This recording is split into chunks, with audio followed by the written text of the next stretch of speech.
Hey everyone, I'm here again to discuss painting. Today we're going to be talking about our next assignment, which is a two-part project. We're going to be working on a still life painting and an abstract painting. So for today, I'm going to talk about getting started with the still life painting, and I'm going to break these videos up into smaller bites so that you can digest them a little bit better and kind of work step by step. But we're going to go through the basic process today of getting started, and then we can work further into our composition from there. So let's see, we have to think about a little bit about what a still life is to begin with. And I thought it would be helpful to reference um, some Dutch still life paintings from the 1700s. Well, that may seem a little bit out of place, maybe not as contemporary as we could think, but what I wanted to talk about was a series of paintings called vanitas. And vanitas comes from the term vanity. And so it's an introspective kind of way of thinking about creating an artwork. And also, you know, kind of referencing objects as symbols. So a typical vanitas painting, for example, by Felipe de Champagne, Still Life with Skull from 1671. Here you can see three objects arranged in a setting. And essentially that's what a still life is. It's an arrangement of objects that is thoughtfully placed and composed and painted from life. Here we have a cut flower in a small glass vase, a skull, and an hourglass. And these vanitas paintings really thought about looking at one's own mortality and the vanity of collecting expensive things and items and clothing and our own, you know, way that we adorn ourselves. And thinking about, you know, those are things that we really can't carry with us beyond the grave. So here we have a cut flower, represents life, but also since it's been cut, it's, you know, slowly dying. Obviously the skull representing death, and then the hourglass representing a sort of finite, limited amount of time. So if we look at these paintings, we can see that there are a lot of symbols. Obviously the skull of death, watch or an hourglass, or time passing, human knowledge that is temporary in nature. There's a whole series of things from shells to insects to bubbles and tapestries and fancy things and shiny things. So we look at these paintings, you can see that there's a variety of these objects, a burning candle referencing time, for example, a key in a locket, you know, different elements, even artworks and knowledge and human knowledge sort of collected throughout time become really interesting. And this, you know, carries through into contemporary times as well. If we look at an artist like Audrey Flack, she was painting these wonderful, enormous, actually, this is 8 foot by 8 foot painting, still lifes and things referencing her own life and death. You know, thinking about things like this painting, for example, which shows a skull looking into the mirror. We see a calendar, we see tarot cards thinking about the future. We see lipstick and makeup, thinking about one's own vanity. So there are many things, rolling the dice, having to deal with chance, or burning candles. So you can see these different things are referenced, that they're not just objects, but they are objects that represent an idea. And for our still life painting, what I want us to do is, you know, not necessarily be so morbid as these are, but what I want you to do is to choose at least 3 objects, different color objects, different textures, and arrange them into a still life, and really think about what those objects mean to you. Again, it doesn't have to be as dire as the Vanitas paintings. I'm going to share this PowerPoint with you so you can look through it. But certainly we all collect things, we all have things in different little curio cabinets and things like that that could be meaningful as to what we make and what we create. So let me just show you, I'm going to stop share here. I'm going to show you a still life that I have worked on, and I'm going to talk a little bit about how to get started with this. All right, here we go. So what I have here is a very simple still life. Essentially what I've done is I have this drapery. I just have a piece of fabric, really could be anything, could be paper. You want to think about some sort of background that you can create. I have 3 objects that I have here. One is just this bottle that I collected from a yard sale. It's like some sort of scientific vessel. I just put some water and food coloring in it, so it looked kind of reddish, maybe a little bit morbid. I have a shell that I found on the beach, which I thought was just an interesting, reference to nature, cycles of life, and also the amazing quality of what creatures can create.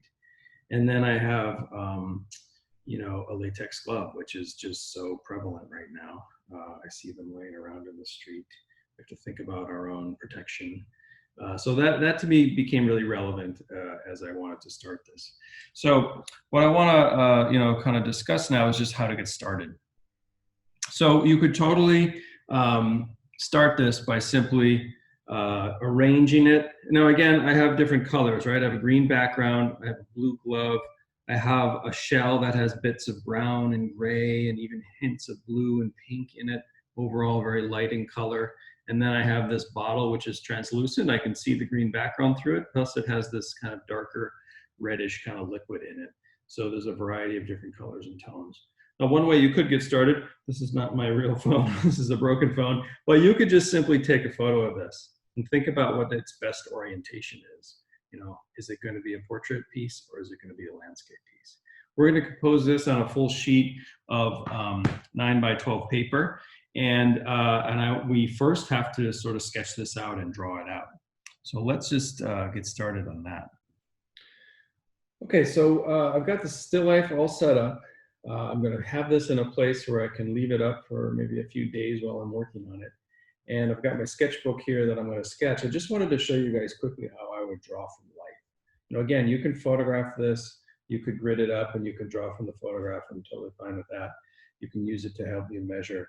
But if you're going to try to attempt this from life, I just wanted to give you a few tips. The first thing is assess your still life. Is it going to be a landscape or a portrait? So the way that you can do that is simply take a pencil, hold it out, maybe even close an eye and see how tall it is. So this one is just slightly taller from the tip of the glove to the top of the bottle is taller than this pencil. If I hold it horizontally, I can see that the overall composition is less than the pencil. So this should probably be a portrait composition, right?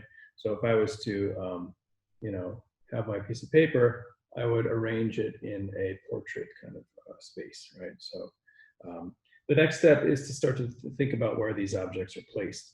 So I'm just going to roughly just kind of map out these objects, and pretty much I'm going to have my bottle occupy this kind of space. I'm going to draw darker than I usually do so you can see it on the camera. So it's going to occupy that kind of space, right? The shell, which is a bit triangular in its tip, but kind of squares itself off and is going to run off the page as I draw, is longer like this, right? So it's going to fit into a space more like that. And then the glove comes toward the camera, toward the viewer, right? So it's going to be in this space lower in the composition down in through here. So here you can see I've got that lower sort of space. Let me see if I can arrange the camera a little bit better. It's so hard to do. Okay, so I think that's a little bit better. You can see most of it. All right, so notice that I've roughly just mapped this out. It's like where the basic shapes are, what's the position, and here I can see overall it's a little bit taller than it is wide. So I'm in the right ballpark there. So I'm just gonna start with the bottle because it's something that it's a bit more structural and it's something I can understand a little bit more succinctly. So to me, the width looks okay of what I've sketched out. I'm gonna draw a vertical line through it because it's symmetrical, so I can gauge the left and the right. The camera is definitely warping the view a little bit, so it looks skewed, but you can see what I'm working on. Now, the bottom of a cylinder is not going to be straight across. It's slightly curved. So I'm just going to draw what's called an elliptical shape, an ellipse, and just a continuous circle around and around and around until I get one that really fits the curve of what I'm looking for. And I can kind of confirm that a little bit with a darker line if I'm ready. And then the idea is to gauge the overall width. So what's the width of this thing, versus the height, right? So the whole height of this, I would say, is about, if I hold it closer, and so there's a pencil, right? And this is, less than half a pencil. So I have to think about this being a little bit taller overall, probably up to here somewhere, okay? So then the shoulder of the bottle is going to be somewhere around here, okay? So I'm going to start by drawing a little bit of an arc. And again, I'm going to draw another elliptical shape to kind of fill that in, and then more of a circular shape like this to follow. I'm always drawing shapes and guidelines to help me as I map this out. So now I can come up with the side of the shoulder and I can see how this curve, and I want to try to balance the left from the right, comes into this scene. Okay, so that's a good start. And then the bottle top is angling out ever so slightly. So I'm going to sketch that in. I'm going to sketch in the lid a little bit, again, another kind of cylindrical form. And then I'm going to draw the lid. So that is going to curve around this way a little bit, and the top of it cuts over here and down like that. Okay, so then I'm just going to draw a little bit of where the liquid would be in here, another elliptical shape, something like this. And that gives me the basic structure of what I have started here. Okay, it needs a lot of editing, but it's in a good place in the overall shape. So next I'm going to look at the shell, and the shell definitely comes down from this point, and it starts to flatten out a little bit here, and it kind of curves up into this form, almost creating like a ball of some sort. So I'm going to map this around and follow the shape as I go. And again, I'm just roughing out the shape to begin with, something like that. And then of course the back side of the shell where it opens up, flares out, comes down pretty drastically, and cuts off over here somewhere. So something like that. And then there's a curve of the shell. So it comes up, curves, and it curves into that ball of the top part as it cuts through. And then there's the interior as well that sort of laps over this way and fills up into the form. Okay. And then finally, there's some concentric circles here. So I'm going to draw this one circle, or two circles, a bigger three circle. So I have the basis to work from, and this will become more detailed as I map it out with the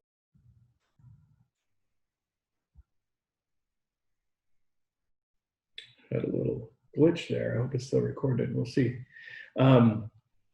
Okay, and then, so I'll go back to this later and make it more refined, but for now, I think this is looking okay in terms of the overall form. Okay, and then finally, I'm gonna work with the glove, a little bit more complicated. I'm trying to draw around the camera, so it's a little tricky, but I'm gonna follow some angles. So out of here, we see the glove start to come out, come down, lower than the composition here, lower than the bottle, comes up and around, something like this. And again, I'm drawing dark so you can see it, but I would draw this really sketchy and kind of light if I'm really working on it in that mode. This comes down. I'm just kind of following the outline and looking at where things cross one another, right? This one angles out in this direction. Okay, into here. And this one comes down from here, comes down, angles out. And then finally the thumb piece that comes into this space. Okay, so there I've got a really rough kind of sketch. Again, I'm blocking things out. I'm kind of working back and forth. And what I would do from here then is go and refine it and shape it up and erase elements out. So I would take my kneaded eraser, obviously, and I would go in and I would block all this out, take away these elements, get it to really look more of what I'm working with. And ultimately what we want is, a pretty accurate sketch laid out that we can start beginning to paint into. Okay, so I shaped this up just a little bit more. Here you can see sketch and then the actual still life. So, okay, so that's it for, mapping out the composition. Your goal for the part one of this project is to basically set up your still life, make sure you have some sort of backdrop. It's a little bit easier when you're working with the background to have some sort of backdrop for it. It can be a piece of paper. It can even be the wall, a desk that meets a wall, something like that. Just something that's pretty neutral. And then I want you to map it out You know, you're going to draw it out on a 9x12 piece of paper. Think about if your composition is going to be landscape or portrait first. Make it really fill the composition. This is going to be a full-size painting we work with. Don't go right to the edges though, because we're going to tape this paper down to something so when we paint it doesn't buckle. So you may want to think about giving yourself a 1/2 inch or an inch border all the way around. But ultimately, step one is get the composition set up and map it out in pencil on the sheet of paper. And I'll see you in the next video. Take care.